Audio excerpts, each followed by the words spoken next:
पाश्चात्य राजनीतिक विचारकों के इतिहास में सेंट ऑगस्टाइन का नाम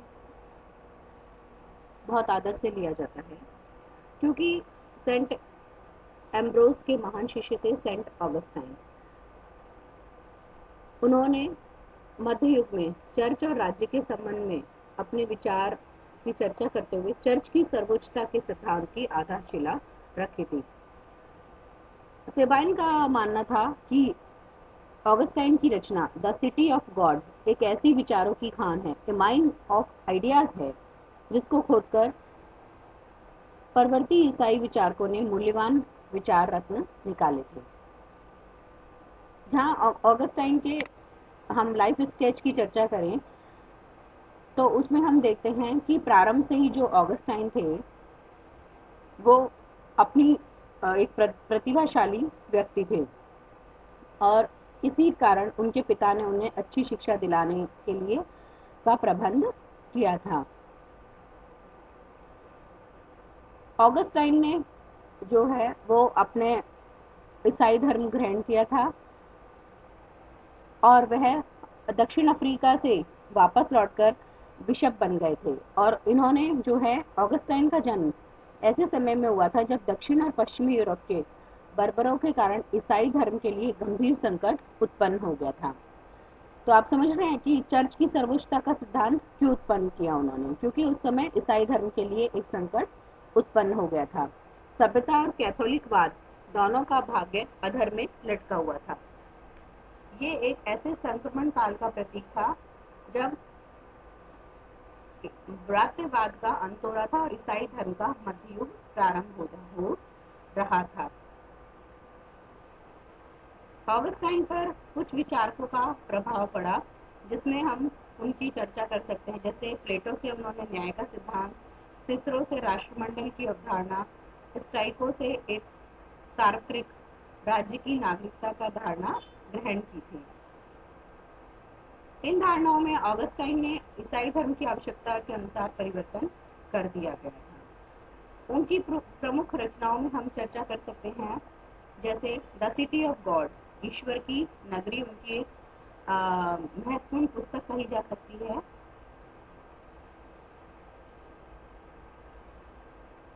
उनके राजनीतिक विचारों में कुछ बिंदुओं पर हम यहाँ चर्चा करेंगे, जिनकी की द सिटी ऑफ गॉड में उनके महत्वपूर्ण विचार केंद्रित हैं। जैसे फिलोसफी ऑफ हिस्ट्री, यानी कि इतिहास का दर्शन। ऑगस्टाइन ने अपने ग्रंथ द सिटी ऑफ गॉड के प्रारंभिक 10 खंडों में इतिहास का क्रमबद्ध विवेचन करके ईसाई धर्म की आलोचनाओं का प्रतिवाद किया, मतलब उनका खंडन किया है। ऑगस्टाइन के अनुसार रोम का पतन एक देवी न्याय, जिसका प्रयोजन वास्तविक ईश नगर की स्थापना के लिए मार्ग प्रशस्त करना था, जो ईश्वरीय व्यवस्था, नियमितता तथा प्रकृति में सौंदर्य का नियमन करता है, सांसारिक घटनाओं को भी संचालित करता है और राष्ट्रों का उत्थान और पतन इसमें शामिल है। उनका मानना था कि रोम के पतन के लिए ईसाई धर्म उत्तरदायी था, क्योंकि ईश्वरीय इच्छा के अनुसार अगर व्यक्ति कार्य करता है तो सही रहता है, अगर उसने देवीय ईश्वरीय इच्छा का विरोध किया है तो वह उसका पतन निश्चित है। तो इसलिए उसने ये माना कि पृथ्वी पर रोम के पतन ये कि रोम का पतन इसलिए हुआ क्योंकि उसने ईसाई धर्म का विरोध किया था, और जब यहाँ के शासक और जनता ईसाई धर्म अपनाकर राज्य के रास्ते में आने वाली किसी भी बाधा को रोक पाने में सफल होंगे, इसलिए उन्होंने ईसाई धर्म का बहुत अधिक प्रचार प्रसार किया। एक बहुत इंपॉर्टेंट थ्योरी उनकी कही जा सकती है दो नगरियों का सिद्धांत, या थ्योरी ऑफ टू सिटीज।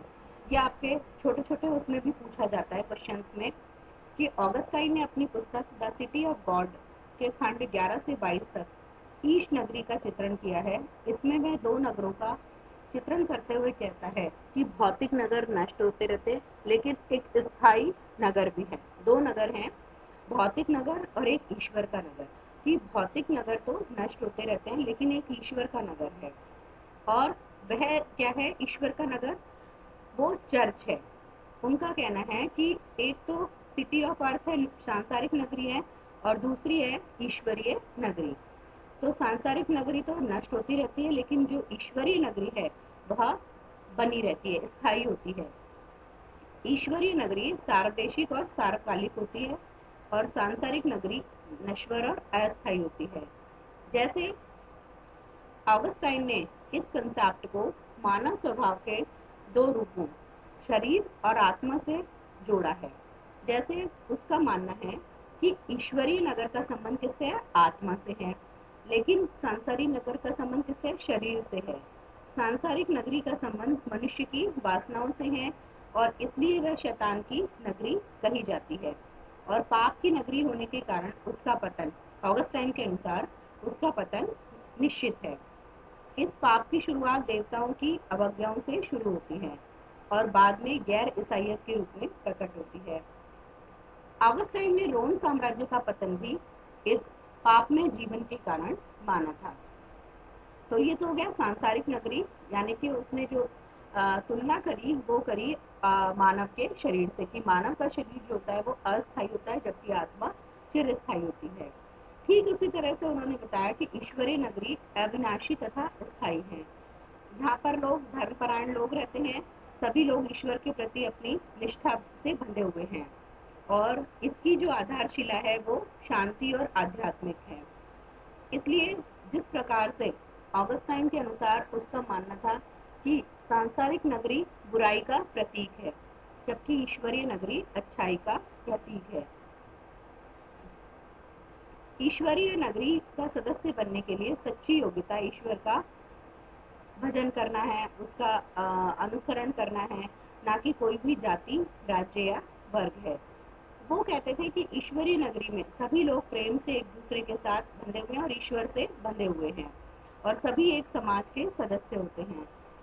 इसकी सदस्यता विशाल होती है, और ये इसमें देवदूत, सद्गुणी व्यक्ति ही शामिल होते हैं, और ये दोनों एक दूसरे को ढके हुए रहते हैं। दोनों एक दूसरे के, दोनों से मतलब आत्मा और शरीर को हम अलग अलग नहीं कर सकते, ये दोनों पास पास होते हैं।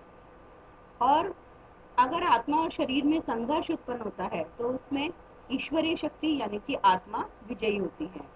इसलिए जो चर्च है, यहाँ पर फिर चर्च की चर्चा करी उन्होंने कि चर्च ईश्वरीय नगरी के प्रतिनिधि के रूप में सर्वोच्च और शक्तिमान है, और केवल ईश्वर के प्रति उत्तरदायी है। ईश्वरीय नगरी का सदस्य बनने के लिए ईश्वर की कृपा अनिवार्य है। इस प्रकार ऑगस्टाइन ने स्पष्ट किया कि सांसारिक नगरी का पतन आवश्यक था, क्योंकि यह ईश्वरीय नगरी की विरोधी हो गई थी। तो क्लियर हो गया आपको कि किस तरह से ईश्वरीय नगर है जो कि चर्च का प्रतीक है, और दूसरा है सांसारिक नगर। तो उन्होंने इसकी दो बातों से फिर चर्चा करी, दो बातों से तुलना करते हुए मानव शरीर से कि शरीर और आत्मा, आत्मा क्या है? ईश्वरीय नगरी है, और शरीर जो है वो सांसारिक नगरी है। फिर उन्होंने ईश्वरीय नगरी के 2 virtues of the city of God, ईश्वरीय नगरी के 2 सद्गुणों का वर्णन किया है। 2 सद्गुण कौन कौन से? न्याय और शांति, जस्टिस एंड पीस। ऑगस्टाइन कहता है कि व्यवस्था के अनुकूल आचरण और इस व्यवस्था से उत्पन्न होने वाले कर्तव्यों का पालन करना न्याय है। ऑगस्टाइन कहता है कि पूर्ण न्याय न तो परिवार की व्यवस्था में है और न ही राज्य की में। राज्य और परिवार में परस्पर संघर्ष होता रहता है, इसलिए मनुष्य केवल एक के प्रति ही न्यायपूर्ण हो सकता है।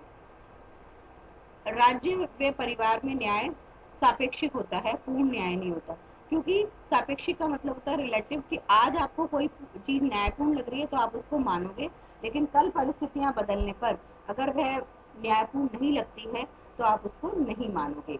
लेकिन संपूर्ण न्याय किस में आता है? ईश्वरीय समाज में आता है, जिसका शासक ईश्वर होता है।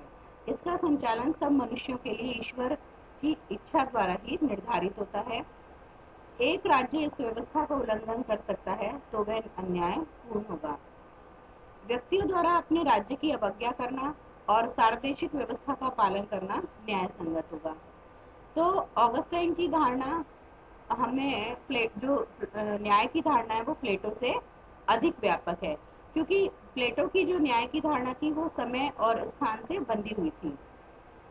ऑगस्टाइन का जो न्याय है वो ईसाई समाज से जुड़ा हुआ है। उनका मानना था कि राज्य को चर्च के अधीन कर देते हैं और राज्य चर्च के कार्यों में हस्तक्षेप नहीं कर सकता है। और वो एक मानते थे कि गैर ईसाई राज्यों में न्याय नहीं था क्योंकि वे चर्च के कार्यों में हस्तक्षेप करते थे। ऑगस्टाइन का मानना है कि सच्चा न्याय ईसाई धर्म के आविर्भाव से ही, उनके उद्भव से ही संभव हो सकता है। इसलिए ऑगस्टाइन ने इस सद्गुण के द्वारा ईश्वरीय नगरी की प्रशंसा करके ईसाई राष्ट्रमंडल का समर्थन किया था। तो न्याय के बारे में समझ में आ गया। सीधी सी बात है, वो ये कहते हैं कि संपूर्ण न्याय सांसारिक नगरी में रह करके प्राप्त नहीं किया जा सकता, वो न्याय सापेक्षिक होता है। जबकि जो ईश्वरीय नगरी में जो न्याय है, जिसका शासक चर्च ईश्वर होता है, चर्च होती है, वो एक पूर्णकालिक न्याय कहा जा सकता है। दूसरा जो गुण है वो है शांति। शांति का अर्थ होता है कि संघर्ष की अनुपस्थिति को ही शांति नहीं माना जा सकता है। ऑगस्टाइन के अनुसार कि संघर्ष की अनुपस्थिति को ही शांति नहीं माना जा सकता है। भौतिक राज्य और ईश नगर, दो चीजें आप हमेशा याद रखिए कि उन्होंने 2 सिटीज ऑफ द स्टेट की बात की थी कि भाई 2 नगरियों का सिद्धांत इसको कहते हैं हम। तो भौतिक राज्य और ईश नगर दोनों का लक्ष्य शांति स्थापित करना है। राज्य, वही बात आ गई, सापेक्षिक शांति की स्थापना करता है, क्योंकि ऐसी शांति क्या होती है, एक्सट्रीम नहीं होती है, साध्य ना होकर के क्या होती है, वो साधन होती है। और राज्य की शांति का अर्थ एक दूसरे के साथ जुड़ा होने का सामंजस्य है। जबकि ईश्वरीय नगरी की दृष्टि में सर्वाधिक व्यवस्थित और सामंजस्यपूर्ण तरीके से ईश्वर की प्राप्ति और उसमें लीन होना ही, एक दूसरे का हाथ बटाना ही शांति कहलाता है। सांसारिक नगरी द्वारा स्थापित शांति नकारात्मक शांति होती है और वह पूर्ण शांति नहीं कहलाती है, और यह कानूनों पर आधारित शांति है जो कि बदलते रहते हैं।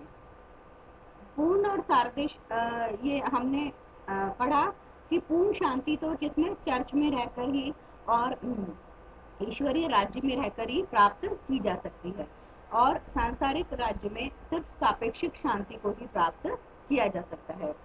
पूर्ण और सार्वदेशिक शांति ईश्वर में लीन होने पर ही प्राप्त की जा सकती है। तो इस तरह से हम ये कह सकते हैं कि ईश्वरीय नगरी के ये जो 2 सद्गुणों की हमने बात करी, न्याय और शांति की, ये ईसाई धर्म के प्रचार प्रसार के लिए थी, और वो उन्होंने चर्च की सर्वोपरिता का सिद्धांत इसमें दिया है। और उनके अनुसार कि ईश्वर नगर में रहकर ही न्याय और शांति जो मनुष्य व राज्य के उद्देश्य हैं, उन्हें प्राप्त किया जा सकता है। एक और इसमें कंसेप्ट आता है कि न्याय राज्य का आधार नहीं होता है। न्याय राज्य का आधार नहीं होता है, क्योंकि कुछ राज्य ऐसे भी हो सकते हैं जो ईसाई धर्म को नहीं मानते हो, किंतु ऑगस्टाइन ये मानता था कि न्याय केवल ईसाई राज्यों में ही प्राप्त हो सकता है। इसलिए न्याय चर्च का लक्षण है, न कि राज्य का। चर्च का अधिकार राज्य के अधिकार से बड़ा होता है।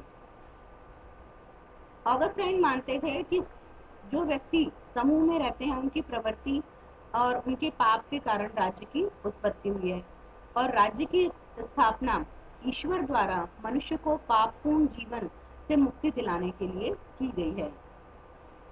हालांकि उन्होंने राज्य को ये नहीं कहा कि वो पाप का प्रतीक है, लेकिन उनका मानना था कि राज्य की उत्पत्ति ईश्वर ने की है और राज्य स्वयं ईश्वर का प्रतिनिधि है, इसलिए उसकी आज्ञा का पालन करना प्रत्येक व्यक्ति के लिए अनिवार्य है। और मनुष्य भी सहज प्रवृत्ति के कारण, शांति स्थापना के कारण राज्य के अस्तित्व को स्वीकार करता है। इस तरह से राज्य की उत्पत्ति का वह दैवीय सिद्धांत पेश करता है, और राज्य ईश्वरीय नगरी के लिए न्याय प्रदान करता है। यहाँ पर फिर वही बात आ गई 2 राज्यों की, 2 नगरों की, एक तो सांसारिक नगर और एक ईश्वरीय नगर। तो ऑगस्टाइन ने लौकिक राज्य की अपेक्षा ईश्वरीय राज्य को महत्वपूर्ण माना है और उसका ये कहना है कि गैर ईसाई जो राज्य है वो लौकिक राज्य है तथा उसका ईसाई राज्य ईश्वरीय राज्य है जो अन्य राज्यों से सर्वोत्तम है। और इस सिद्धांत द्वारा उसने ये माना कि रोम का जो पतन हुआ वो लौकिक राज्य की वजह से हुआ है और उसके पतन से ईश्वरीय राज्य का मार्ग प्रशस्त हो जाता है। उसके इस तरह से ऑगस्टाइन ने अप्रत्यक्ष रूप से राज्य को कम माना है और चर्च को श्रेष्ठ माना है। इसके जो आगे के सिद्धांत है राजनीतिक सिद्धांत उसकी हम अगले वीडियो में चर्चा करेंगे, अगला कंटिन्यू करेंगे इसको। Thank you.